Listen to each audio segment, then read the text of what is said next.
Amen. Amen. Nous allons encore prier. Nous allons encore prier. Après avoir dit merci à Dieu ce matin, nous allons encore prier. Car nous sommes à une assemblée de décideurs. Quelqu'un écrit en commentaire, nous sommes à une assemblée de décideurs. Nous allons prendre de nouveaux décrets ce matin. Peu importe ce que les gens ont dit, peu importe ce que l'ennemi a dit hier, nous allons prendre encore de nouveaux décrets ce matin. Ali, Kali, Brasidi, Vali, Brado, Seliva.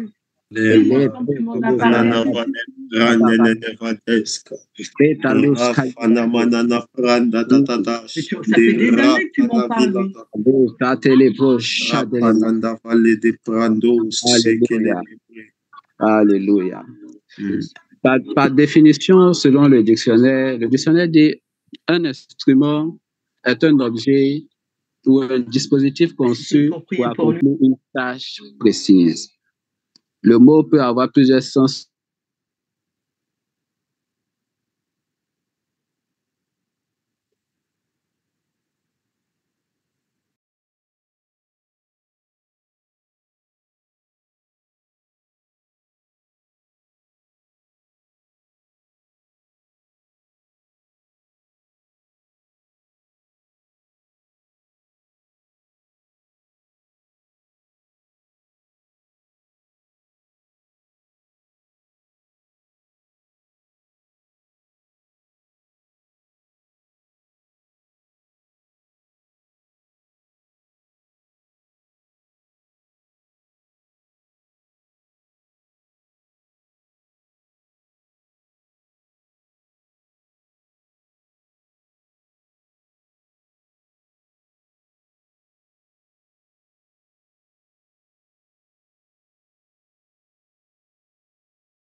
Certainement, notre frère a eu un problème avec sa connexion ou son téléphone. Restons tout simplement dans une attitude de prière, De là où tu es, tu peux tout simplement continuer à rester dans l'atmosphère de prière, à continuer à prier, alors que nous voulons prendre le temps de prier en langue pendant que notre frère arrive. Là où tu es, tu peux tout simplement ouvrir ton micro alors que nous libérons une atmosphère de gloire, alors que nous propageons une atmosphère de gloire en priant par l'Esprit, alors que nous prenons le temps de prier par l'Esprit. Est-ce que tu peux ouvrir ton micro et commencer à prier en langue? Mais Rika soka marika luka leka sheka rikite seka marika ruko toka seka marika sheka rika ruko toka seka marika rika seka ruko toka seka marika rikite seka marika ruko toka seka marika sheka rika seka marika Rokotoka seka marika sheka rikiteke seka marika reka loka lika lika sheka roko soka marika Marika Shukam, Rika Seka Maruko, Rukutuka Seka Marika Sheka, Rika Suka Marika, Rika Sheka Rukutuka Seka Marika Leka Shuka, Rika Seka Marika, Rika Sheka Marika Seka Rika Luka Rika Sheka, Rika Suka Marika, Rika Sheka Rika, Rukutuka Seka Marika, Rika Lika Lika Sheka, Rukutuka Seka Marika Sheka, et nom de Jésus, Seigneur. Glorious. Alléluia. Un petit souci technique. On a été coupé tout à l'heure. J'étais donc en train de dire que nous savons à peu près le sujet qui nous réunit et il s'agit du réveil par de nouveaux instruments de prière. Et je donnais une définition de l'instrument. Je disais d'emblée que l'instrument est un objet ou un dispositif conçu pour accomplir une tâche précise. Et au sens figuré, une personne ou une chose peut être qualifiée d'instrument si elle sait à réaliser les objectifs de quelqu'un. Par contre, ce qui m'intéresse dans toute cette définition, c'est qu'on peut voir aussi que un instrument est dépourvu de volonté. Un instrument n'a pas de volonté. La cuillère n'a pas de volonté. La cuillère ne se réveille pas le matin pour aller au travail. Lorsqu'on a la cuillère est posée à la cuisine. Elle attend juste qu'on vienne se servir d'elle. Ce matin, nous allons prier, nous allons dire à Dieu, Seigneur, nous voulons plus que tout être des instruments. Nous allons lui dire, Seigneur, s'il te plaît, dépouille-nous de toute volonté et utilise-nous comme bon te semble. Seigneur, si tu veux nous utiliser tel une cuillère, tel un chiffon, nous sommes là, nous sommes prêts, nous sommes dans ta présence, nous sommes disposés à te servir et à servir tes objectifs. Élève la voix et commence à réclamer la volonté de Dieu. Demande à Dieu de te nettoyer, élève la voix et prie. Palouva estime les bras sous Kaliba. Ce matin, nous sommes encore dans ta présence. Plus que tout, Seigneur, nous réclamons ta volonté. Utilise-nous, Seigneur, tel des marionnettes. Utilise-nous, nous voulons être des instruments enseignants. S'il te plaît, Seigneur, ne laisse aucune volonté, ne laisse aucune entreprise, Seigneur, nous concernant comme des défauts sur tes plans dans notre vie.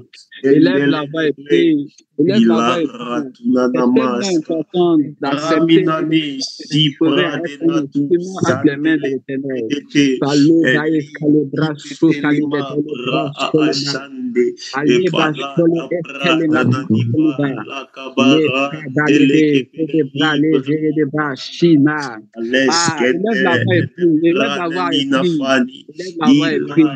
Pendant que tu ouvres la bouche et pries, l'Éternel te localise et te saisit de toi dans un domaine assez précis. L'Éternel fait de toi un instrument. L'Éternel fait de toi un instrument. L'Éternel fait de toi un instrument. Et là, la et ma délébra, Siliva, Redebo, Chadeleve, Eskin de Lebra, Saliva, Aketeleve, Redebo, Chadeleve, Salava, les bras, in the name of Jesus, in the name of Jesus, au nom de Jésus, au nom de Jésus, au nom de Jésus, au nom de Jésus, au nom de Jésus, au nom de Jésus. Nous allons encore prier, nous allons encore prier. Il y a une chose qui est tellement importante. Tout à l'heure, je disais que, en ce qui concerne la définition de l'instrument, en musique, nous avons plusieurs instruments. Il y a la guitare, il y a le piano, le violon plutôt. Il y a encore d'autres instruments. Il y a une chose qui est très importante. Parfois, lorsqu'on a soif et qu'on demande à Dieu de nous utiliser, on regarde plus en ce qui concerne les capacités ou les aptitudes d'une autre personne. Pourtant, pour faire une belle musique, il faut une guitare, il faut un piano, il faut un violon, il faut de l'harmonica, il faut que quelqu'un joue du tambour. Nous allons dire à Dieu, Seigneur, nous voulons tous être des instruments, mais aide-nous à accepter l'instrument que tu fais de nous. Si tu fais de nous un évangéliste, il faut que nous arrivions à accepter d'être évangéliste, de ne pas vouloir prouver au monde que nous pouvons aussi être docteurs, de ne pas vouloir prouver au monde que nous pouvons aussi être prophètes. Nous allons lui dire, Seigneur, s'il te plaît, le couloir dans lequel tu nous appelles, l'usage que tu veux faire de nous, aide-nous à accepter la façon dont tu veux nous utiliser, parce que c'est très important. Parfois, on demande à Dieu de nous utiliser, mais lorsqu'il commence à le faire, nous avons l'impression qu'il le fait mal. L'Éternel est sage, nous prions un Dieu grand et fort. Nous allons dire, Seigneur, aide-nous à accepter le couloir dans lequel tu nous appelles. Aide-nous à accepter la façon dont tu nous utilises, car c'est sûrement la meilleure des façons pour nous. Élève la voix et commence à demander à Dieu de te laisser produire le son qui le sied. Si tu es une guitare, qu'il t'utilise telle une guitare. Si tu es un piano, qu'il t'utilise comme un piano. Si tu es un violon, que l'Éternel t'utilise comme un violon. Élève la voix et commence à prier. Élève la voix et commence à prier. La prise katelema soli vrasko teliava. Nous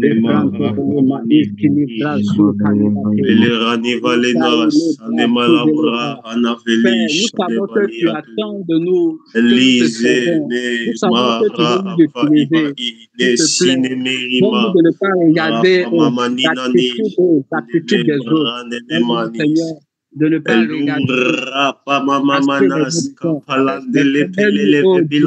Promets-nous, oh Dieu, de pouvoir faire ta volonté, telle toi tu le veux. Et s'il te plaît, donne-nous de pouvoir nous former dans le couloir que tu nous appelles. Ta parole déclare, Père, que tu as fait de certains des apôtres, tu as fait de certains des prophètes, tu as fait de certains des évangélistes. Donne-nous les termes nécessaires dans le couloir où tu nous appelles, afin que nous soyons focalisés sur ce que tu veux faire de nous. Merci. In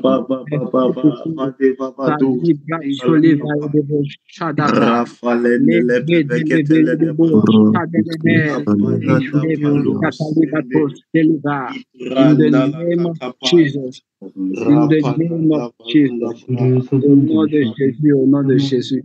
Au nom de Jésus, au nom de Jésus. Amen. Après avoir demandé à Dieu, n'est-ce pas, de faire de nous des instruments, après avoir demandé à Dieu de permettre que nous puissions courir dans le couloir qui nous est désigné, nous allons maintenant lui demander la force pour pouvoir tenir dans ce couloir-là. Nous allons demander ce matin à Dieu de raviver notre feu intérieur. Nous allons demander à Dieu de raviver notre feu intérieur parce que nous savons que nous sommes des hommes et parfois nous avons tendance à paresser. La Bible déclare en Romains 12, verset 11, « Ne soyez pas paresseux dans le zèle, soyez fervents d'esprit, servez le Seigneur. » Nous allons lui dire, Seigneur, rallume en moi la passion sur toi et renouvelle mon zèle spirituel. S'il te plaît, Seigneur, rallume en moi la passion pour toi et renouvelle mon zèle spirituel. Élève la voix et commence à prier. Élève la voix et commence à prier. Demande à Dieu un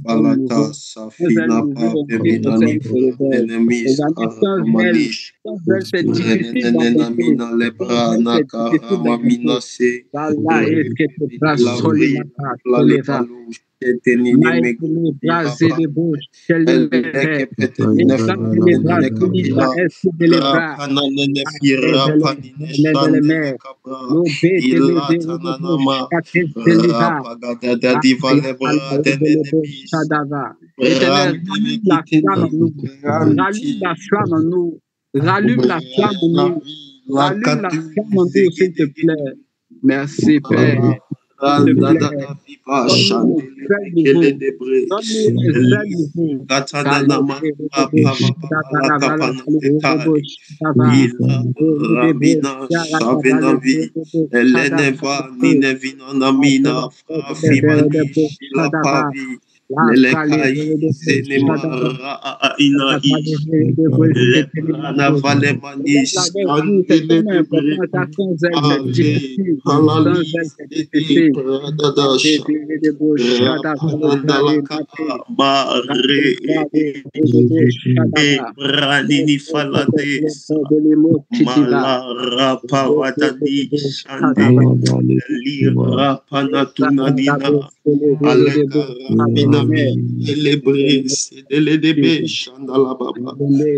Jesus.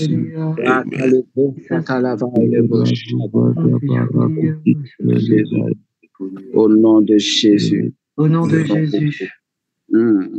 Au nom de Jésus. Nous allons encore prier. Nous allons encore prier ce matin. Nous allons encore prier. Nous allons dire à Dieu, Seigneur, maintenant que tu nous as donné le zèle, nous avons accepté, Seigneur, d'être des instruments en tes mains. Mais nous savons ici-bas que pour combattre, nous avons besoin d'âmes spirituelles. Nous avons donc besoin d'instruments. Nous allons demander à Dieu de nous couvrir de son esprit et de permettre que nous puissions aussi manifester des dons spirituels. Je pense que dans le réveil, c'est vraiment important. C'est vraiment important pour nous, en tant que fils de Dieu, de pouvoir manifester en tout lieu et en tout temps la plénitude de l'esprit. Nous allons réclamer ce matin des dons. Nous allons dire, Seigneur, nous avons besoin d'âmes. Nous avons besoin d'âmes. Nous avons besoin d'âmes pour combattre. Élève la voix et prie. Demande à Dieu de te revêtir de son esprit et de te donner selon sa volonté. Lève la voix et demande à Dieu de te donner des âmes.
Démontrer ta puissance, nous voulons démontrer que tu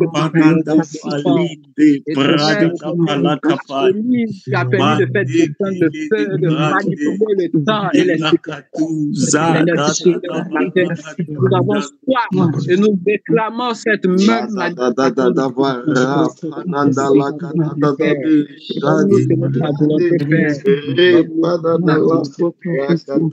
Allez,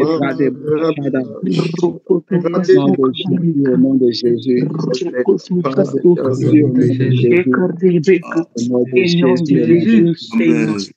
Amen. Amen. Nous allons encore prier. Nous allons encore prier. Nous allons dire ce matin à Dieu, Éternel, nous t'avons certes demandé des âmes. Nous t'avons certes demandé des âmes, mais nous voulons aussi une direction. Je pense que nous le savons tous. Il est bien beau d'avoir des âmes, il est bien beau de pouvoir manifester les dons spirituels, mais si l'on ne sait pas comment s'en servir, si l'on ne sait pas à quoi nous sommes appelés à manifester ces dons-là, nous pouvons nous perdre. Nous pouvons nous perdre. Il ne s'agit pas d'avoir des dons de vision et d'escroquer des gens, de pouvoir lire ou de pouvoir juste s'informer de ce que les gens font. Mais il s'agit de servir Dieu. Nous allons lui dire, Seigneur, nous réclamons des âmes, mais s'il te plaît, donne-nous, s'il te plaît, le manuel d'utilisation de ces âmes. Aide-nous à pouvoir utiliser ces âmes-là afin de gagner des âmes, afin de pouvoir, Seigneur, toucher et changer des vies. Donne-nous de pouvoir impacter des vies de façon consciente ou inconsciente. Mais s'il te plaît, lorsque tu déposes ces âmes-là sur nous, Seigneur, qu'elles viennent avec le manuel d'utilisation. Élève la voix et demande à Dieu de t'aider à te servir de ces âmes qu'il te donne là pour battre campagne sur lui, pour imposer son royaume partout où tu es. Élève la voix et demander. Éternel, nous avons soif de toi.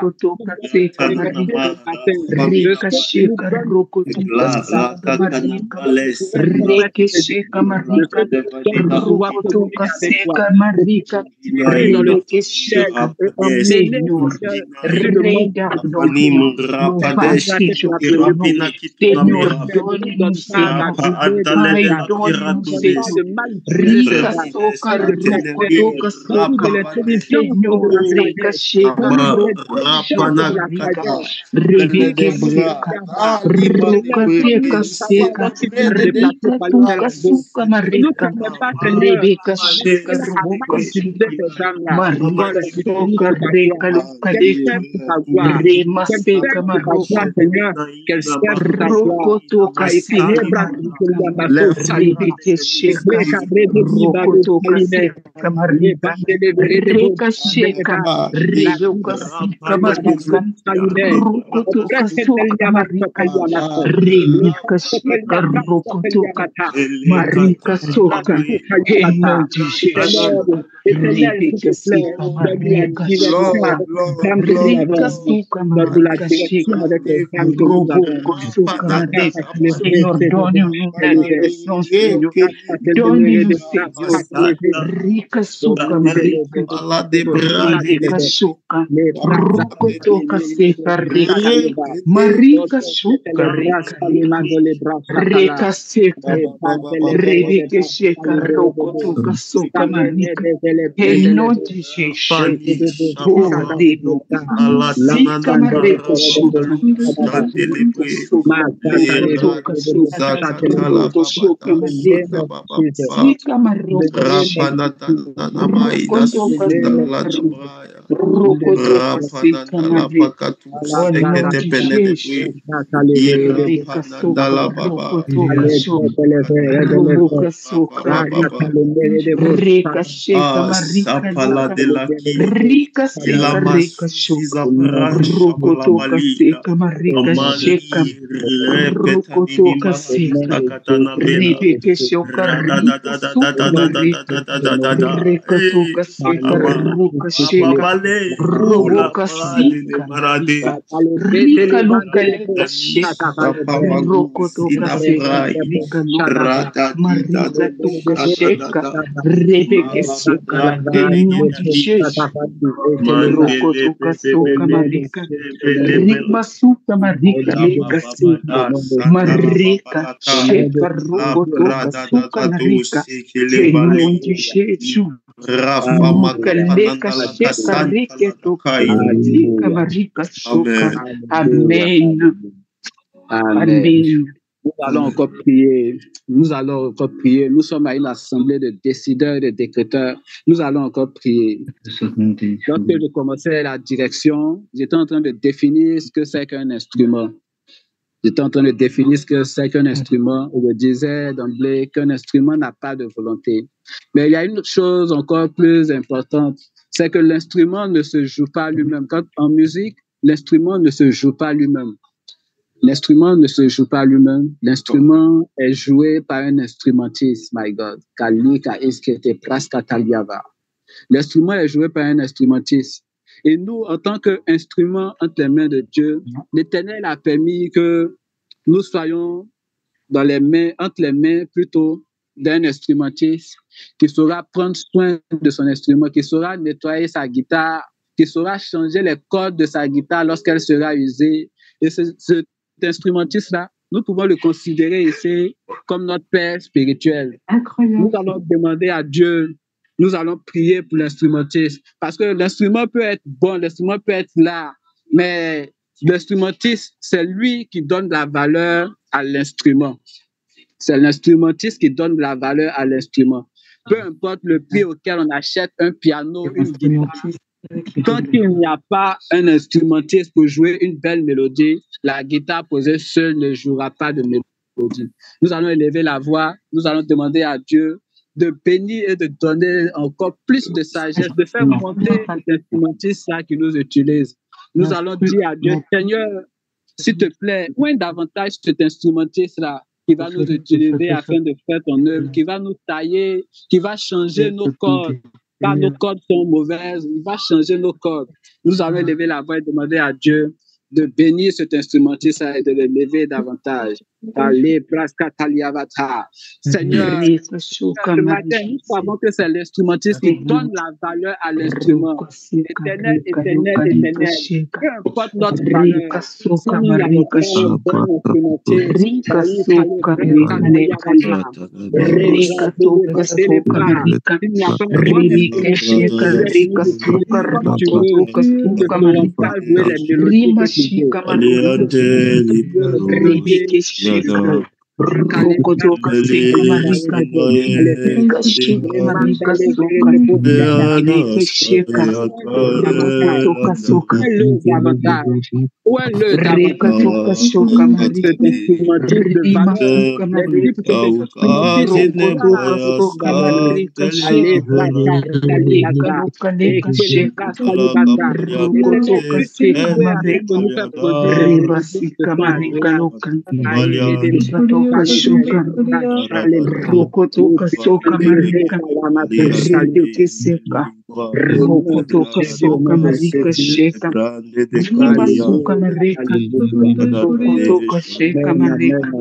Amen.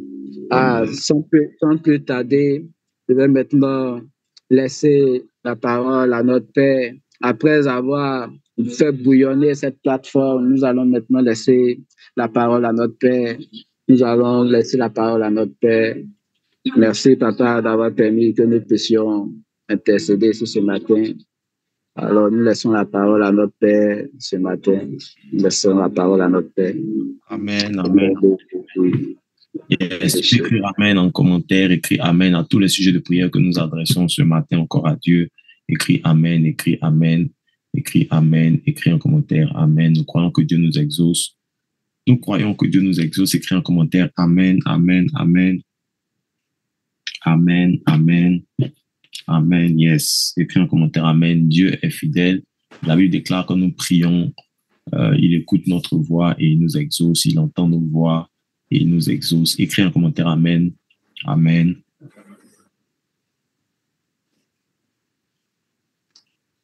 Amen, Alléluia, Alléluia, Amen, Amen, Amen. Bonjour à tous et à toutes.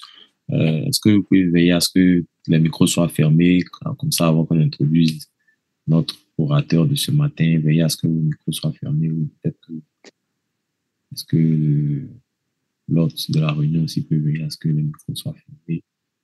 Voilà, comme ça, on va introduire l'orateur de ce matin. Bonjour à tous et à toutes.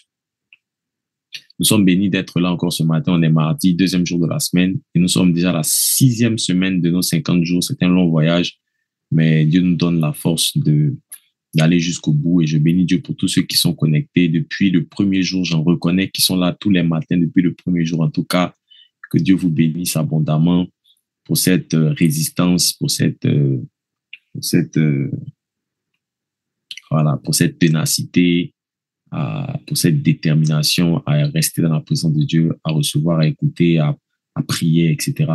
Que Dieu vous bénisse abondamment, que Dieu vous bénisse à tous ceux qui restent connectés les matins, aussi les soirs. Je suis aussi qu'il y a beaucoup qui sont connectés, qui suivent les soirées en live sur YouTube, et certains qui se déplacent même pour être là à l'église, les veiller, etc.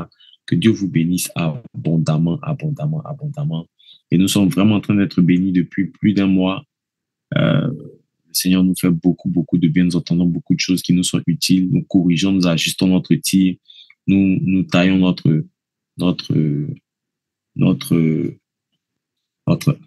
lance. Nous taillons nos flèches. Nous aiguisons nos flèches. Et nous sommes en train vraiment d'être équipés pendant ces 50 jours. Je bénis Dieu pour tous ceux qui sont passés tous les matins en tant qu'orateur.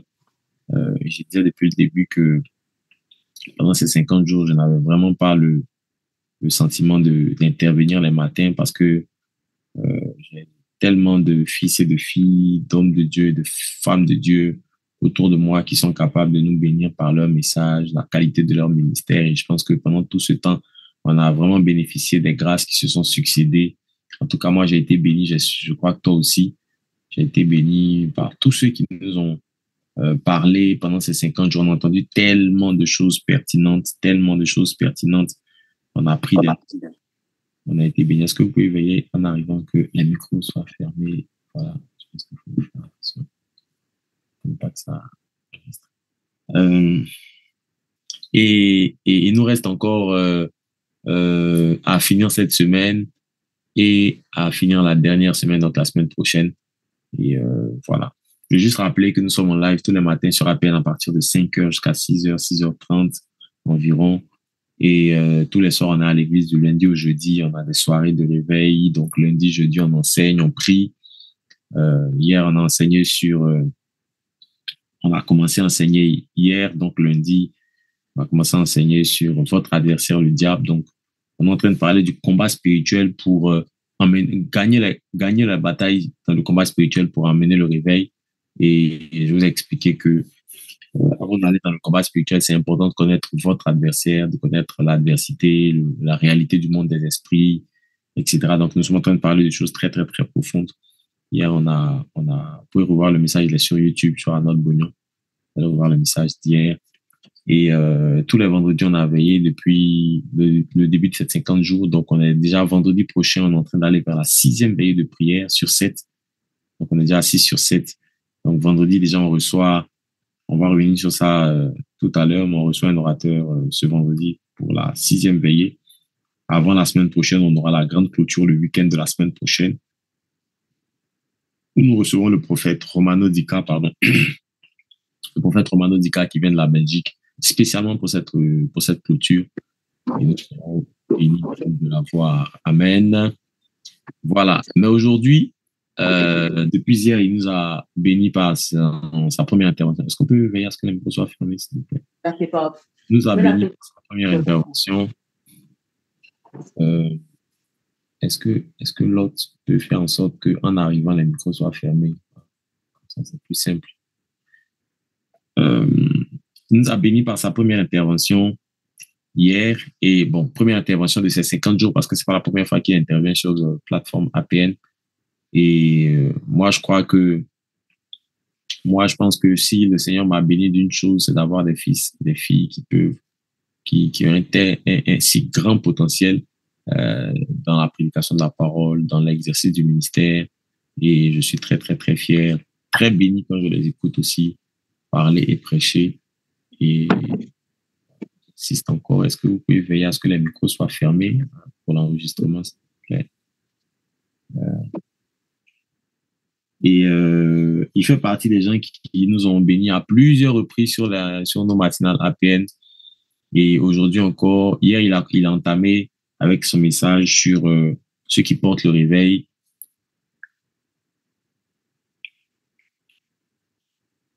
Voilà. Et hier, il nous a parlé en profondeur sur Christ en nous, nous en Christ. En tout cas, on a été tellement bénis. Il nous a dit qu'aujourd'hui, il nous a promis qu'aujourd'hui, on allait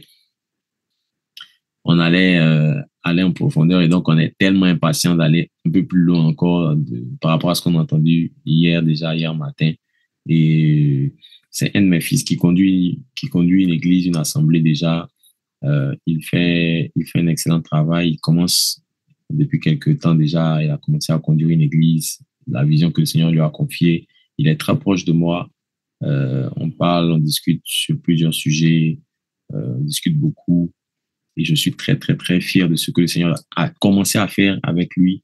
Et je suis surtout enthousiaste de voir ce que le Seigneur est en train de le préparer à faire dans les saisons à venir. Je crois vraiment en lui. Je crois en la grâce que le Seigneur a mis en lui. Je crois en son don, à sa capacité à fouiller les Écritures, à aller dans la parole. J'aime son amour pour la parole de Dieu et pour les choses de l'esprit.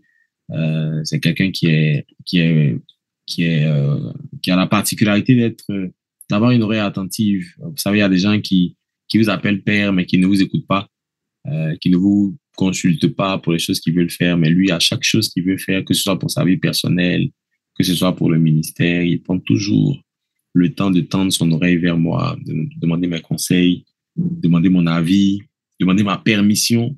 Et j'apprécie vraiment le sens de l'honneur qu'il a et le respect des principes divins. Quand quelqu'un va aller loin, chez nous, on dit quand tu vois quelqu'un qui va aller loin, tu sais. Donc, quand quelqu'un va aller loin, il a un respect particulier pour les principes qui élèvent Et je crois que Dieu est en train de le préparer à une très grande élévation.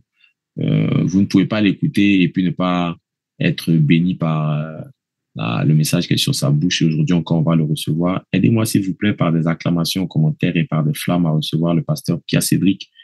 Il va nous bénir encore aujourd'hui. Dieu te bénisse, homme de Dieu. Allez, vas-y. Amen. Gloire à Dieu. Gloire à Dieu. Alléluia. Je rends grâce au Seigneur. Père, nous te disons merci pour cette opportunité que tu nous donnes encore de pouvoir nous retrouver ici. Nous prions afin que tu nous aides à comprendre les choses que tu veux nous faire comprendre, non seulement à comprendre, mais que tu nous permettes de pouvoir les pratiquer. Bénis ta parole, bénis ton peuple, au nom de Jésus. Amen, amen, amen, amen, amen, amen. Je bénis le nom du Seigneur pour cette deuxième opportunité dans cette conférence de réveil. Je veux rendre grâce à Dieu toujours encore et je ne cesserai pas de le faire pour la vie de mon père, l'apôtre de la révolution. Il y a tellement de choses à dire, mais je veux vraiment qu'on puisse bénir le nom du Seigneur pour la vie de ce grand homme, pour la vie de ce grand homme.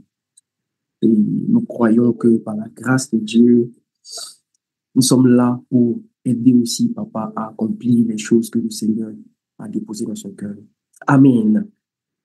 Alors, comme Papa l'a dit tout à l'heure, hier nous avons commencé un sujet. Nous avons commencé à parler de ceux qui portent le réveil.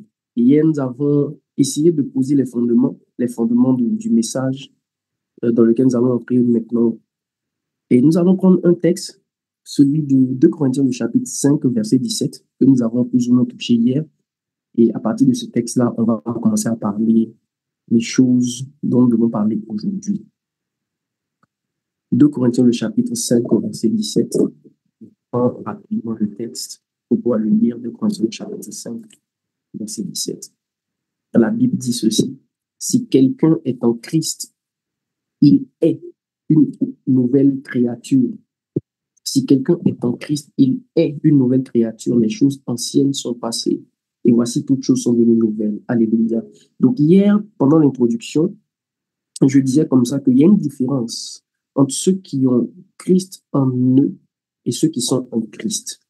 Amen. Je disais qu'il y avait une différence entre ceux qui ont Christ en eux et ceux qui sont en Christ. Et les personnes qui sont appelées à porter le réveil ne sont pas forcément des personnes qui ont reçu Christ en elles. Ce sont des personnes qui, en plus d'avoir reçu Christ en elles, sont entrées en Christ. Alléluia. Et avant de se séparer, on a posé une problématique. C'est comment entrer en Christ. Comment entrer en Christ. 2 Corinthiens 5, 17, que nous venons de lire, nous dit une chose. 2 Corinthiens 5, 17 dit que si quelqu'un est en Christ, si quelqu'un est en Christ, le verbe qui est utilisé ici, c'est le verbe être, qui, dans la langue française, est un verbe d'état. Le verbe d'état qui décrit une condition, qui décrit la condition de quelqu'un ou de quelque chose.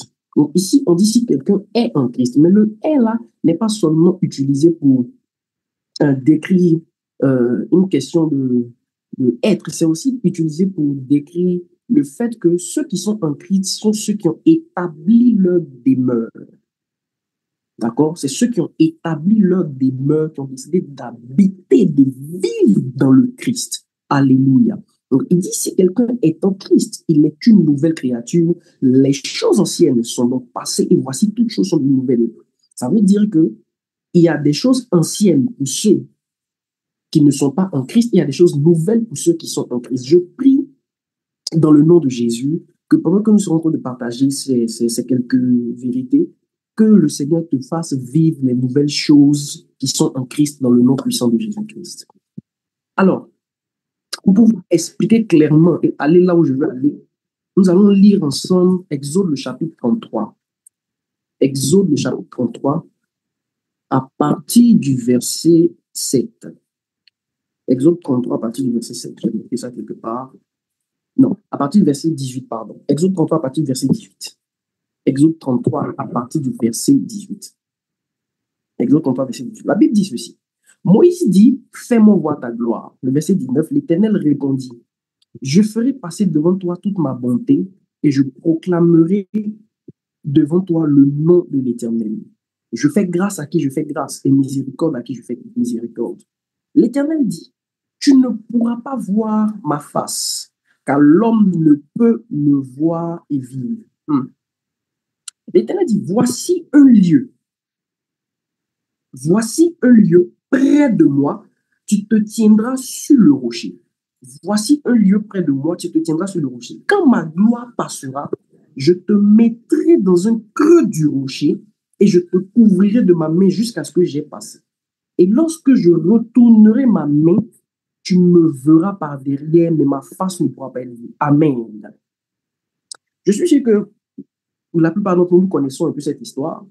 Moïse, un jour, il va faire une demande assez particulière à Dieu.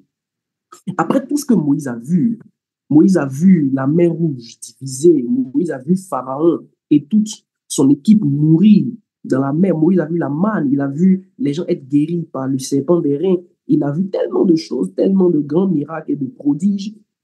Moïse va s'arrêter devant Dieu un jour et il va dire à Dieu, Seigneur, je veux voir ta gloire, fais-moi voir ta gloire.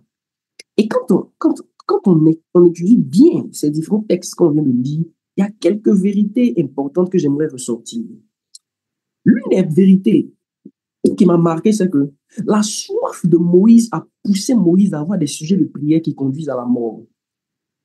Le sujet de prière que Moïse élève vers Dieu est un sujet de prière qui est censé conduire normalement Moïse à mourir. Pourquoi je le dis? Parce que quand Moïse dit, fais-moi voir ta gloire, Dieu va répondre en bas, Dieu va dire à Moïse, Moïse, ce que tu me demandes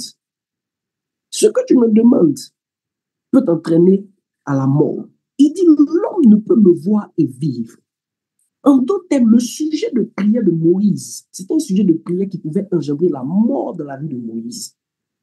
Amen. Donc, la soif de Moïse l'a poussé à faire un type de prière, un type de demande que des personnes normales ne peuvent pas effectuer. Mais avançons encore un tout petit peu. L'une des vérités, la deuxième vérité que je remarque dans ce texte, c'est que Dieu dit à Moïse, Moïse, je vais néanmoins te faire grâce. Je vais trouver un compromis pour toi. Ce que je vais faire, c'est que Moïse, tu vas venir dans ma présence. Tu vas venir dans ma présence. Mais quand tu vas venir dans ma présence, tu vas comprendre une chose, c'est que dans ma présence, il y a un lieu. Dans ma présence, il y a un lieu. Il dit, tu vas venir dans ma présence, mais voici un lieu près de moi, le rocher. Ça veut dire que dans la présence de Dieu, il y a différentes sphères, il y a différents lieux, il y a différentes dimensions. Et Dieu précise quelque chose à Moïse. Il dit, voici un lieu près de moi. Ça veut dire qu'on peut entrer dans la présence de Dieu sans être dans le lieu qui est proche de Dieu. Alléluia. Donc, il dit à Moïse, voici un lieu qui est près de moi et ce lieu-là s'appelle le rocher. Moïse, quand tu vas rentrer dans ma présence, monte sur le rocher. Mais la chose même qui attire mon attention ici, c'est que Dieu dit à Moïse, tu vas monter sur le rocher, mais quand ma gloire va venir, tu vas entrer dans le rocher. Ça veut dire que la position de monter sur le rocher, c'est une position d'attente. C'est la même chose que Jésus a dit, ce qu'on a lu hier, que Jésus a dit aux disciples, je crois, dans Actes chapitre 1, verset 4. Jésus a dit aux disciples, il dit, attendez la promesse, attendez à Jérusalem, attendez la promesse du Père. Donc, quand Dieu dit, monte sur le rocher, en d'autres termes, Dieu est en train de demander à Moïse de venir se mettre dans une position d'attente. Pareil que ce que Habakkuk a fait. Il dit, j'étais à mon poste et je veillais. Donc, il y a une position qui est une position d'attente dans la présence de Dieu, une position d'attente de la promesse. J'ouvre une parenthèse rapidement. Un homme de Dieu a dit quelque part que ceux qui ne savent pas attendre Dieu ne peuvent pas expérimenter la vitesse divine. Et que la capacité de pouvoir expérimenter la vitesse, c'est la capacité de maîtriser l'attente. Et je vais dire à quelqu'un que tu ne peux pas être un porteur de réveil si tu es pressé. Je disais un jour à un frère que quand Dieu est pressé, il marche. Et quand Dieu est pressé, il ne court pas, il marche. Quand Dieu est pressé, il ne court pas, il marche. Donc Dieu va dire à Moïse, c'est vrai que tu es pressé de me voir, mais Moïse monte sur le rocher et attend. Mais ce n'est pas tout. Quand Moïse va monter sur le rocher, la gloire de Dieu va venir, quand la gloire de Dieu va commencer à venir, pour que Moïse puisse supporter le poids de la gloire qui va venir, pour que Moïse puisse avoir la capacité de transférer et de ministrer la gloire qu'il va recevoir, il fallait qu'il soit dans le rocher. il fallait qu'il soit où? Dans le rocher. Et l'apôtre Paul nous dit quelque part là-bas que le rocher qui était avec Moïse, ce rocher-là s'appelle Christ. Donc, qu'est-ce que la Bible est en train de nous faire comprendre ici dans Exode? C'est que l'endroit le plus proche, le plus évident pour expérimenter la gloire de Dieu, c'est Christ. L'endroit le plus évident pour expérimenter la gloire de Dieu, c'est Christ. Amen. C'est Christ. Voilà pourquoi il a dit, je vais te mettre dans le rocher. Maintenant, on voit un homme qui était d'abord sur le rocher et qui est passé du dessus du rocher à dans le rocher. Amen. Donc, la véritable question maintenant, c'est comment est-ce qu'on entre? Comment est-ce qu'on entre dans le rocher? Comment entrer en Christ? Parce que j'ai dit hier et je l'ai répété tout à l'heure que Christ en nous, c'est différent de nous en Christ. Donc, pour pouvoir répondre à cette question, on va lire un passage qui explique ça clairement. Matthieu, le chapitre 16, verset 24. Matthieu, le chapitre 16, verset 24. Matthieu 16, verset 24. On va essayer de faire un peu vite parce que on est déjà matin. Matthieu, le chapitre 16, verset 24. C'est un passage que j'aime beaucoup depuis que le Seigneur m'a fait grâce de comprendre ce qui était à l'intérieur. Matthieu 16, verset 24. Regardez ce que la Bible dit. La Bible dit, alors Jésus dit à ses disciples, si quelqu'un veut venir après moi, qu'il renonce à lui-même, qu'il se charge de sa croix et qu'il me suive. Si quelqu'un veut venir après moi, qu'il renonce à lui-même, qu'il se charge de sa croix et qu'il me suive. La réalité avec ce passage, c'est que, en fait, la traduction française n'a pas vraiment expliqué la pensée de Jésus. Ici, on dit si quelqu'un veut venir après moi. Le mot venir en grec, c'est erkomai. Erkomai qui veut dire entrer. Donc, quand Jésus, je pense même aussi que peut-être que les gens qui faisaient la traduction là, étaient un peu choqués aussi, peut-être quand ils voyaient l'expression, parce que c'est comme si Jésus s'arrête devant les disciples et il dit si quelqu'un veut entrer en moi. Donc, souvent peut-être pour atténuer la lourdeur de la révélation et du message de Jésus, on essaie de trouver des mots pour que les gens comprennent. Mais en fait, la véritable transmission, c'est si quelqu'un veut entrer en moi. Maintenant, ce qui est bizarre, c'est quoi? C'est que comment Jésus dit si quelqu'un veut entrer en moi? Si quelqu'un veut entrer en moi, si quelqu'un veut erkoma, et si quelqu'un veut entrer en moi. La vérité, c'est que Jésus portait le Christ. Jésus portait le Christ. Voilà pourquoi il dit si quelqu'un veut entrer en moi. Pourquoi il ne dit pas si quelqu'un veut me recevoir? Il dit en fait si quelqu'un veut entrer en moi. Parce qu'en Jésus, il y avait Christ. Jésus était le moyen de transport de Christ. J'ai pas l'habitude de dire aux gens que Christ, ce n'est pas un nom. Christ, c'est une dimension. Christ, ce n'était pas son nom, ce n'était pas son prénom, ce n'était pas son nom de famille, ce n'était pas son sobriquet. Christ, c'était une dimension qui était cachée à l'intérieur de Jésus. Voilà pourquoi même l'apôtre Paul, ayant compris ce mystère, dit qu'en lui, en qui Jésus habitait corporellement toute la plénitude de la divinité. Et la plénitude de la divinité dont Paul parle, c'était le Christ. C'était le Christ. Voilà pourquoi il dit, si quelqu'un veut entrer en moi, si quelqu'un veut faire quoi? Si quelqu'un veut entrer en moi. Donc, si quelqu'un veut pouvoir expérimenter les choses que j'expérimente. Regardez, Jésus marchait tout le temps avec les gens, mais les gens n'avaient pas compris en fait que Jésus portait en lui le plus grand trésor qui pouvait exister. Jésus cachait la véritable dimension. Et sa véritable dimension était Christ. C'était Christ. C'était Christ. Voilà pourquoi Paul dit que la plénitude de la divinité habitait en lui. Donc, quand il dit si quelqu'un veut venir à moi, il dit que si quelqu'un veut être participant, si quelqu'un veut expérimenter la gloire et la plénitude de la divinité, il doit entrer. Il doit faire quoi? Il ne doit pas entrer. Il doit entrer, il ne doit pas rester à la porte. Il ne doit pas juste me recevoir. Il doit entrer. Et si vous remarquez bien le texte là, la Bible dit, Jésus dit à qui? Ses disciples. Jésus ne parlait pas aux païens. Jésus a dit ça à ses disciples. Il a dit ça à Pierre, il a dit ça à Jacques, il a dit ça à Jean. Des gens qui ont tout abandonné pour le suivre, qui sont marchés matin, midi, soir avec lui pendant 3 années. Il s'arrête et puis il dit, si quelqu'un veut entrer en moi, si quelqu'un veut entrer en moi, pourquoi? Parce que Il y a une dimension des choses qu'on expérimente quand on entre dans le Christ. Quand on entre dans le Christ. Et le problème, c'est que la plupart de nous, chrétiens, nous avons Jésus en nous, mais nous ne sommes pas entrés dans le Christ. J'avance un peu. Donc, j'étais en train de dire que Jésus dit, si quelqu'un veut entrer en moi pour expérimenter le Christ. Et pourquoi Jésus dit ça? Il dit, si quelqu'un veut entrer en moi, qu'il renonce à lui-même. Et pourquoi il parle de renoncer? Parce que la clé que Jésus nous donne pour pouvoir entrer dans le Christ, c'est le renoncement. Que quelqu'un mette en commentaire le renoncement. Il dit qu'il renonce à lui-même. C'est le renoncement. La clé principale même, c'est le renoncement. Et pourquoi Jésus parle de renoncer à soi? Jésus, c'est un grand enseignant. Vous savez, la plupart du temps, Jésus n'enseigne pas aux gens des choses que lui-même n'a pas fait. Si Jésus demande aux gens de renoncer à eux pour pouvoir entrer en lui, c'est parce que lui, il a renoncé à lui pour pouvoir entrer en lui. Qu'est-ce que je suis en train de dire?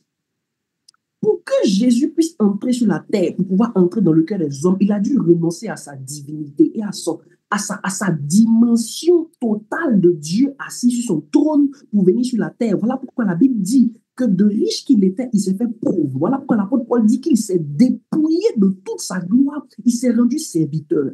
Donc, pour que Jésus entre en l'homme, il a dû renoncer à quelque chose. Mais quand il dit, vous en qui je suis entré, pour que vous entriez en moi, pour pouvoir apporter le salut à d'autres hommes, parce que pour nous apporter le salut, Jésus a renoncé à lui-même. Maintenant, il dit, pour que nous devenions des acteurs et des porteurs du réveil des temps de la fin, il faut que nous on puisse renoncer à nous pour entrer en lui.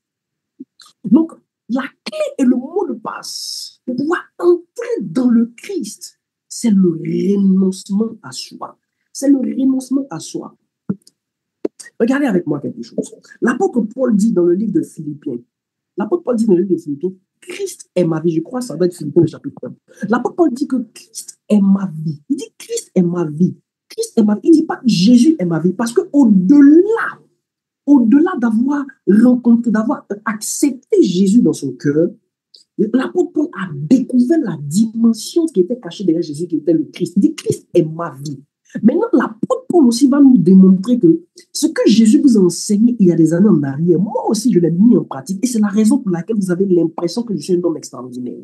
Regardez, Paul dit dans Philippiens chapitre 3 à partir du verset 7, Paul dit ceci. Il dit, mais tout ce qui était pour moi un gain, je le regarde comme de la boue à cause de Christ. Il dit, tout ce qui était pour moi un gain, je le regarde comme une perte à cause de Christ. Au verset 8, qu'est-ce qu'il dit? Il dit, je regarde toutes choses à cause de l'excellence de la connaissance de Jésus-Christ, mon Seigneur, pour lequel j'ai renoncé à tout. Il dit, pour lequel j'ai fait quoi? J'ai renoncé à tout. Je le regarde comme de la boue afin de gagner Christ. Paul est en train de dire que si quelqu'un veut entrer dans la dimension de Christ, il y a une seule chose à faire, c'est de renoncer. Il n'a pas dit de prier. En fait, quand il s'agit de rentrer dans le Christ, on ne cherche pas les heures de prière que tu fais. On ne cherche pas le nombre de rémas que tu as. On ne cherche pas le nombre de jours de jeûne que tu fais. On cherche ta capacité à renoncer à toi. Paul dit, j'ai renoncé à tout pour gagner Christ. Ça veut dire que quand quelqu'un dit, aujourd'hui j'ai entendu un enseignement sur le fait d'entrer dans la dimension de Christ, je veux entrer en Christ. Je vais aller prier. Dieu dit, mon fils, ma fille, ça ne commence pas par la prière. Ça commence par le fait de renoncer. Renoncer à soi, c'est quoi? C'est renoncer à sa vision. C'est renoncer à ses projets. C'est renoncer à ses principes. C'est renoncer à tout ce qui fait notre nous pour embrasser tout son lui. C'est ce que Dieu, c'est ce que Christ appelle le renoncement à soi. Amen. C'est ce qu'il appelle le renoncement à soi. Donc, si nous voulons shifter, passer de la dimension de ceux qui ont Jésus en eux pour entrer dans le Christ, il nous faut passer par l'étape du renoncement à soi. Je prie dans le nom de Jésus que pendant que nous sommes en train de partager ces choses, que le Seigneur nous fasse grâce de pouvoir entrer dans cette dimension de renoncement, dans cette dimension de renoncement et de renoncement. Voyez, la plupart d'entre nous, pourquoi nous n'arrivons pas à manifester certaines choses de Dieu? C'est juste un problème de renoncement. Pourquoi certaines promesses même de Dieu n'arrivent pas à se manifester dans nos vies? C'est juste un problème de renoncement. Je partageais quelque chose avec vous à l'église et j'ai dit, la seule personne que Dieu exauce de façon claire à 100%, c'est Jésus. Tout ce que Dieu, je lui dis, tout ce que Dieu nous a réservé, la nature même obéit à Jésus. Donc, quand Jésus nous dit de renoncer à nous-mêmes, en d'autres termes, il est en train de nous dire, de nous abandonner, de nous défaire d'une certaine nature, un peu comme on a parlé de Moïse hier, de nous défaire d'une certaine nature pour que lui, sa nature, puisse prendre totalement le contrôle.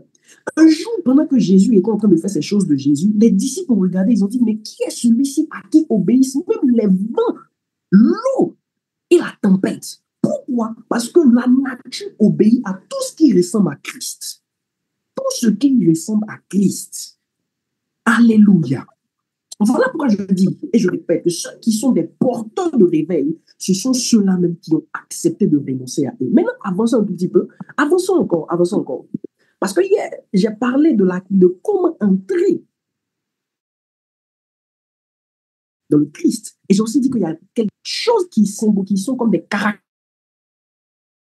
caractéristiques de ceux qui portent le réveil. Maintenant, je vais vous dire quelque chose. Il y a des gens qui ont reçu le mandat. Il y a des gens qui ont reçu le mandat de porter le réveil. Il y en a qui ont reçu ce mandat-là. Ça veut dire qu'ils ont reçu l'appel. Un peu comme des Pierre que Jésus a appelé de façon expresse, des Paul que Jésus a appelé de façon expresse, des gens. Et ils ont reçu le mandat. Ils ont été élus par Dieu. Et c'est une bonne chose. Mais il y a un type de personne qui porte le réveil sans avoir reçu le mandat. Et je vais vous parler de ces personnes-là. Les gens qui peuvent porter le réveil sans avoir forcément reçu d'appel explicite, mais qui ont fini par être des serviteurs intégrés dans la mission. C'est un type de personne que la Bible décrit comme étant des personnes.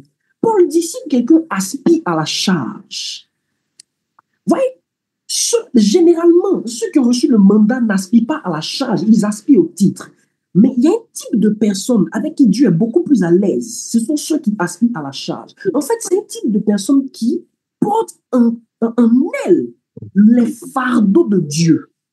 Il y a des gens qui n'ont pas forcément reçu le mandat, à qui Dieu n'a pas forcément donné une prophétie. Quand on va dans les temps de prière, on ne prophétise généralement pas sur elles. Mais dans leur cœur, Dieu voit que ces personnes apportent des fardeaux qui sont dans son cœur à lui. Ces personnes apportent des désirs. Ils veulent manifester des choses que Dieu a le désir de manifester. Ces personnes-là ont dans leur cœur des choses qui sont aussi dans le cœur de Dieu. Et ce type de personnes-là, Dieu peut facilement le positionner comme étant les porteurs de réveil. J'avance encore. Pourquoi je parle de type de personnes? Parce qu'en fonction du type de personnes, on a des types de réveil. Est-ce qu'on peut fermer le micro, s'il vous plaît, pour éviter les échos? En fonction du type de personnes, on a des types de réveil. Donc, c'est une question de typologie. Parce qu'en réalité, les réveils sont produits par des hommes. Regardez. Donc, si on n'a pas le bon type de personne, on n'aura pas le bon type de réveil. Et à quoi ça nous emmène? Ça nous emmène à expérimenter les différents types de réveil. C'est qui ressemblent aux trois mesures de réveil que Ézéchiel a expérimenté dans Ézéchiel le chapitre 47. Et c'est à partir de c'est là que généralement les grands problèmes arrivent. Regardez, suivez avec moi. Dans Ézéchiel le chapitre 47, Ézéchiel va expérimenter trois types de réveils qui sont produits par des hommes. Trois types de réveils qui sont produits par des hommes, mais qui sont en quelque sorte des réveils imparfaits. Le premier type de réveil, c'est le réveil qui commence par la cheville. Le deuxième type de réveil, c'est le réveil des genoux. Le troisième type de réveil, c'était le réveil des reins. Le réveil de la cheville, c'était le réveil des gens qui sont zélés. Le réveil des ouvriers, le réveil de ceux qui sont amoureux du ministère des œuvres, aller faire l'évangélisation, tout ça. C'est bon. Mais après ça, Dieu est passé à autre chose. Parce que Dieu ne cherchait pas à exhiber juste une partie du corps. Après le réveil de la cheville, en arrivant au réveil des genoux, le réveil des prieurs. Des gens qui prient et qui prient. Et ce qui est bizarre dans ça, c'est que quand vous êtes au contact de gens qui sont des prieurs, ils vont vous dire que le réveil, c'est la prière. Alors que le réveil, ce n'est pas forcément la prière. Après ça, on a un autre type de réveil au niveau des reins. On a le réveil de ceux qui parlent de la conversion profonde, de la repentance, de la justice et de ceci, cela. Ce genre de personnes-là, ils vont vous dire que voici ce que c'est que le réveil. Mais en fait, si vous observez bien avec moi, vous allez voir que chacun chacune de ces trois mesures, c'est une dimension de réveil qui prenait quelques parties du corps. Mais quand l'ange a voulu aller un peu plus loin avec Ézéchiel, Ézéchiel a remarqué que l'autre dimension de réveil qui venait, ce n'était pas une dimension qui prenait des parties du corps, c'est une dimension qui prenait le corps entier. Et Ézéchiel dit quoi? Ézéchiel va dire que je suis arrivé, j'ai vu le torrent, on ne pouvait pas le traverser. La seule manière de pouvoir survivre, c'était de nager. La seule manière de pouvoir survivre, c'était de nager. Or, quand on parle de nage, on est en train de dire que tout le corps va participer. On est en train de dire que tout le corps va entrer dans la chose. En réalité, je pense fermement que c'était un langage prophétique que Dieu est en train de donner à Ézéchiel pour lui dire que le réveil des temps de la fin, ce n'est pas un réveil de doctrine, c'est un réveil de Dieu. En fait, le torrent que Ézéchiel avait vu, c'était le torrent qui exprimait la plénitude de Dieu dans laquelle l'homme devait entrer. Et je me dis quoi? Et Paul même l'a expliqué, il a expliqué à Timothée, il a dit à Timothée, donne-toi tout entier. Donne-toi tout entier. Personne ne peut nager s'il ne se donne pas tout entier. Le véritable porteur de réveil sont des personnes qui se donnent tout entier. Ce ne sont pas des personnes qui maîtrisent des doctrines. Ce sont des personnes qui se donnent tout entier, qui se donnent entièrement. Un peu comme un holocauste. Des gens qui se donnent entièrement. Entièrement. Et les gens qui se donnent entièrement ont une seule motivation. Une seule motivation. La motivation du cœur de ces personnes-là, c'est l'amour. La motivation du cœur de ces personnes-là, c'est l'amour de Dieu. 1 Corinthiens, le chapitre 2, le verset 9. Dieu dit ceci. Dieu dit ceci. Une parole qui me choque. Dieu dit ceci dans 1 Corinthiens, le chapitre 2, verset 9. Il dit, mais ce sont des choses que l'œil n'a point vues, que l'oreille n'a point entendues, qui ne sont point montées au cœur de l'homme, que Dieu a préparé pour ceux qui l'aiment. Que Dieu a préparé pour qui? Pour ceux qui l'aiment. Écoutez-moi. Il y a une dimension de Dieu qui n'est pas réservée aux prieurs. Il y a une dimension de Dieu qui n'est pas réservée aux adorateurs, forcément aux chanteurs. Il y a une dimension de Dieu qui n'est pas réservée aux prédicateurs. Il y a une dimension de Dieu qui n'est pas réservée à ceux qui lisent beaucoup la Bible. Il y a une dimension de Dieu qui n'est pas réservée à ceux qui jeûnent et qui font beaucoup de choses. Cette dimension de Dieu-là, dont je suis en train de vous parler, c'est une dimension qui est réservée à qui? À ceux qui l'aiment. Ce sont les amoureux. Et je crois fortement, c'est une conviction ferme que j'ai depuis longtemps, que le dernier réveil de l'Église dont nous sommes en train de parler, c'est un réveil pas de gens qualifiés, mais de gens disposés. Ce n'est pas le réveil des qualifiés. Dieu n'a plus besoin de qualifier, il a besoin de disposer. Parce que les qualifiés ont fini par abandonner. Les qualifiés ont fini par disparaître, ils ont fini par s'enorgueillir. Ils ont fini par croire que c'est de leur propre force. Dieu n'a pas besoin de ça. Dieu a besoin de gens qui sont disposés pour lui. Il a besoin de gens qui sont disposés. Et il dit quoi? Il dit, ce que l'œil n'a point vu, ce que l'oreille n'a point entendu, ce qui n'est pas monté au cœur de l'homme, c'est ce que j'ai réservé pour eux. Ça veut dire que derrière les dimensions prophétiques de voyance que nous expérimentons aujourd'hui, il y a une autre dimension de voyance que les prophètes n'ont pas encore vue. Derrière les dimensions d'écoute prophétique, il y a une autre dimension d'écoute que les prophètes n'ont pas encore expérimentée. Derrière les inspirations, il y a une autre dimension que les gens n'ont pas encore expérimentée.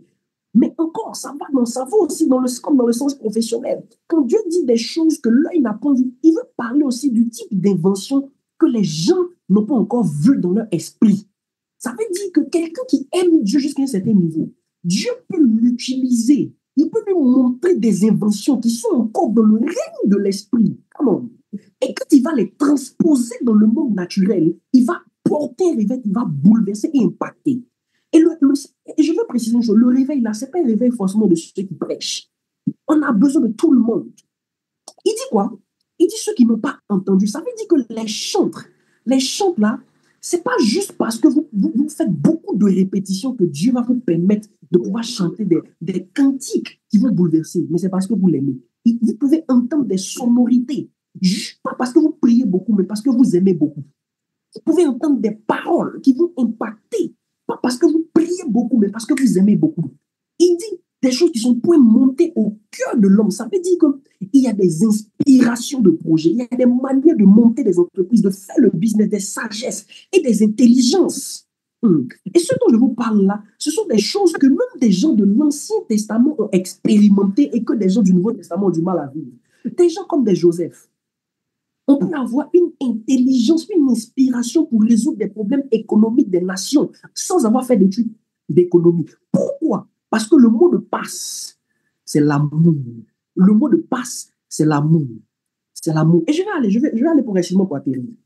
Paul dit que vous puissiez avoir la longueur, la largeur, la profondeur et la hauteur de l'amour de Dieu jusqu'à connaître toute la plénitude de Dieu.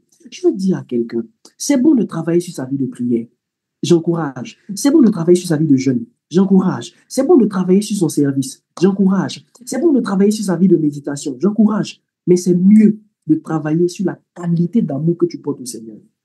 C'est mieux de travailler sur la qualité d'amour que tu portes à Dieu.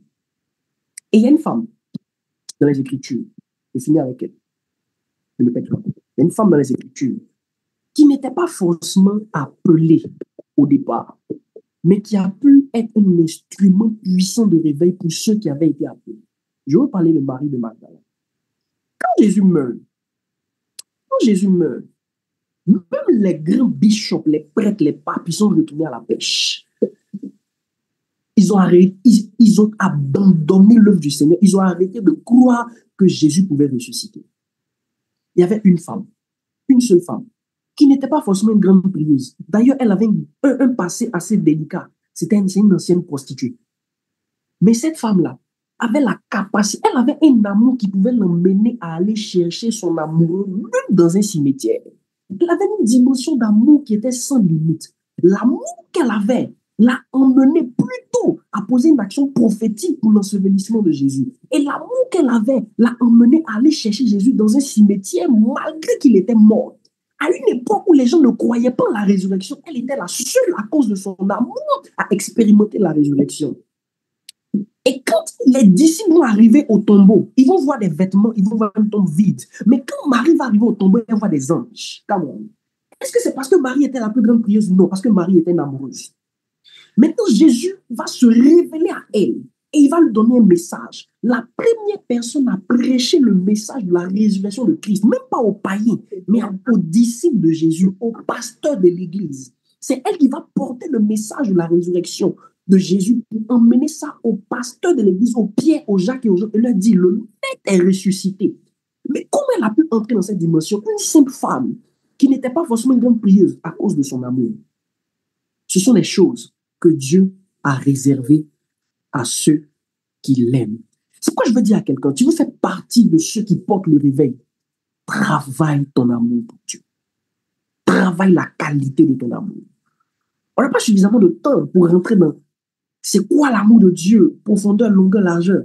Mais je pense que Dieu, par son esprit, va développer ces choses dans nos cœurs et nous permettre de pouvoir entrer dans cet amour pour vivre Christ et porter le réveil dans les nations. Je prie dans le nom de Jésus-Christ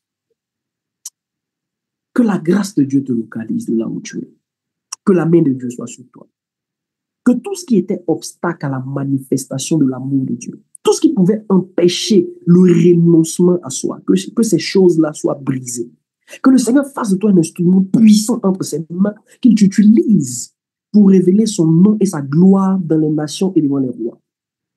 Que tu sois un porteur de réveil, une porteuse de réveil dans ta génération, dans le nom puissant de Jésus-Christ que j'ai prié. Je dis Amen, Amen, Amen, Amen, Amen. Dieu nous bénisse. Merci, merci, merci, merci d'avoir été attentif. C'était ma contribution pour cette conférence. Dieu nous bénisse. Je vais laisser la parole à papa.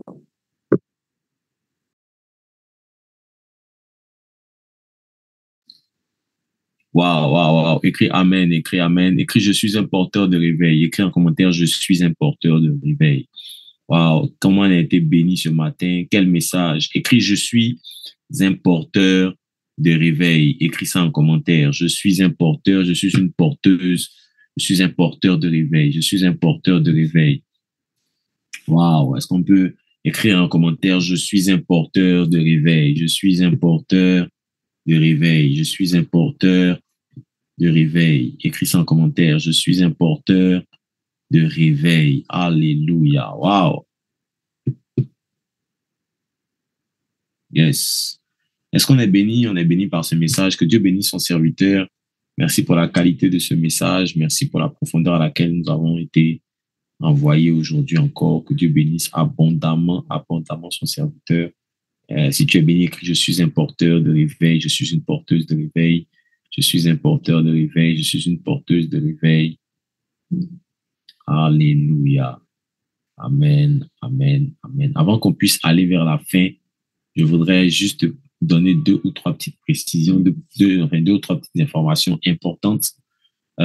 C'est que nous continuons nos 50 jours pour l'avant-dernière semaine, maintenant, là, cette semaine, et la dernière semaine, la semaine prochaine. Et donc, je disais, donc, on aura culte tous les soirs, on a culte tous les soirs jusqu'au jeudi. Et le vendredi, on a une grande veillée. Voilà, on a du lundi au jeudi, on a culte tous les soirs, en ligne et en présentiel.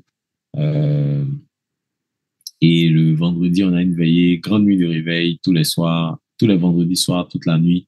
Et ce vendredi, on reçoit exceptionnellement l'apôtre Michael Hippoly, qui vient de la France, qui dirige le centre de réveil international Impact World de Paris, de Angers et de Lyon. Donc, c'est un apôtre qui est basé en France, particulièrement à Paris.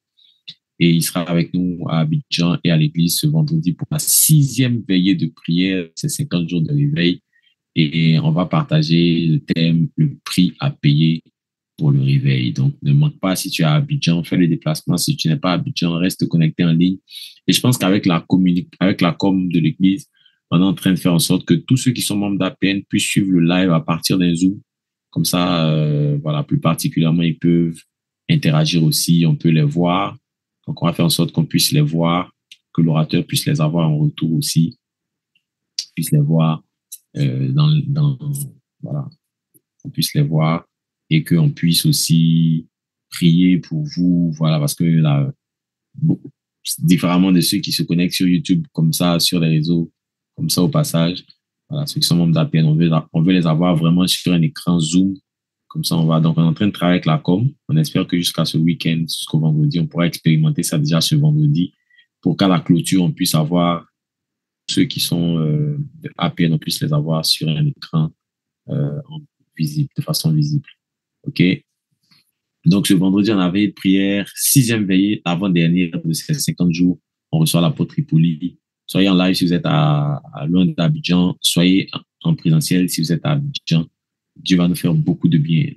L'homme de Dieu, Dieu l'utilise vraiment dans l'enseignement de la parole, dans la parole prophétique, dans la prophétie, etc. En tout cas, c'est un homme que Dieu utilise et c'est un frère pour moi. C'est quelqu'un qui compte énormément pour moi et ma famille, pour mon ministère aussi.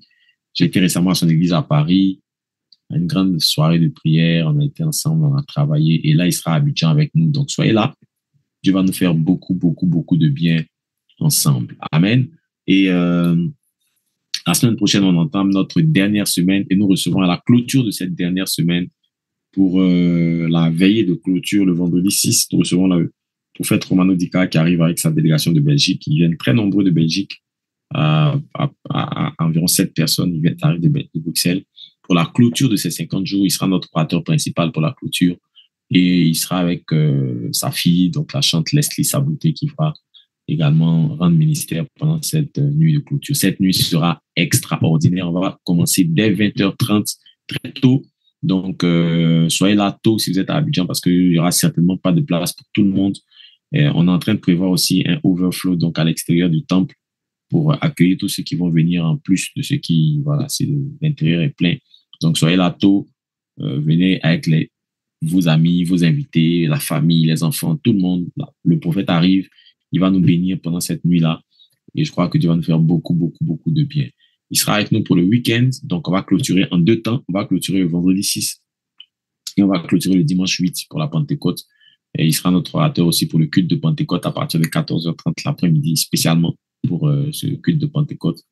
Et on va terminer ces 50 jours sous une onction de gloire terrible.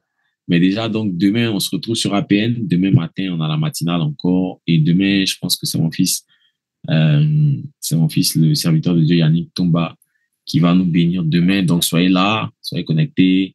Il va nous bénir par un puissant message demain matin. Et voilà, on va pouvoir être déjà dans le milieu de la semaine. Je vais profiter pour bénir Dieu pour tous ceux aussi qui ont certainement apporté des contributions.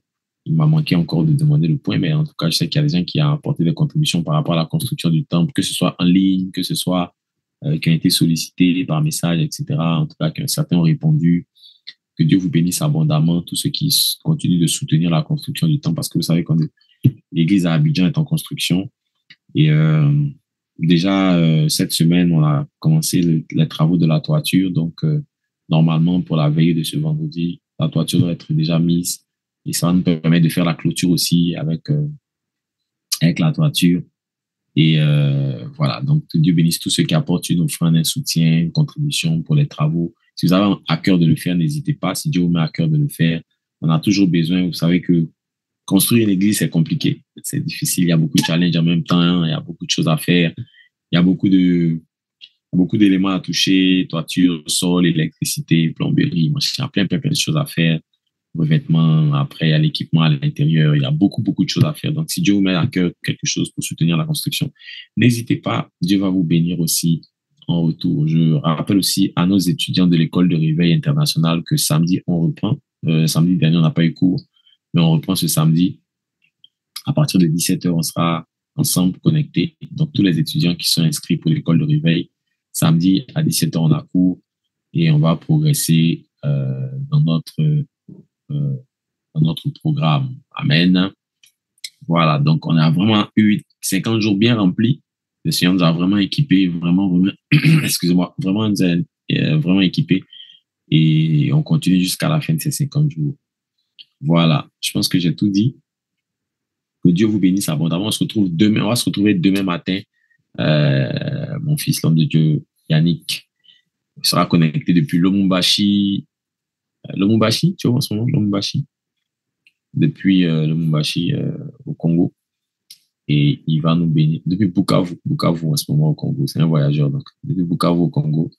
Et il va nous bénir demain par un puissant message. Donc, demain, on est connecté. On va encore bénéficier de la grâce. Dieu va nous faire beaucoup de bien. Amen. Je pense que je n'oublie rien. En tout cas, on se redonne rendez-vous ce soir. Moi, je continue à enseigner sur le combat spirituel. On va commencer à toucher, vive la RDC. On va continuer à toucher, en tout cas, vive la RDC. On va continuer à toucher des éléments importants sur le combat spirituel, sur connaître notre adversaire, le diable, comprendre aussi les contextes du combat spirituel. Je vais parler de beaucoup de choses, donc les démons, leur origine, plein de choses qu'on va toucher, le jardin d'Éden, etc. Tout ça pour nous permettre de bien comprendre les enjeux qu'incombe le combat spirituel. Donc, soyez connectés ce soir encore. Dieu va nous faire du bien et demain ensuite. Que Dieu vous bénisse. Bonne journée à tous et à toutes.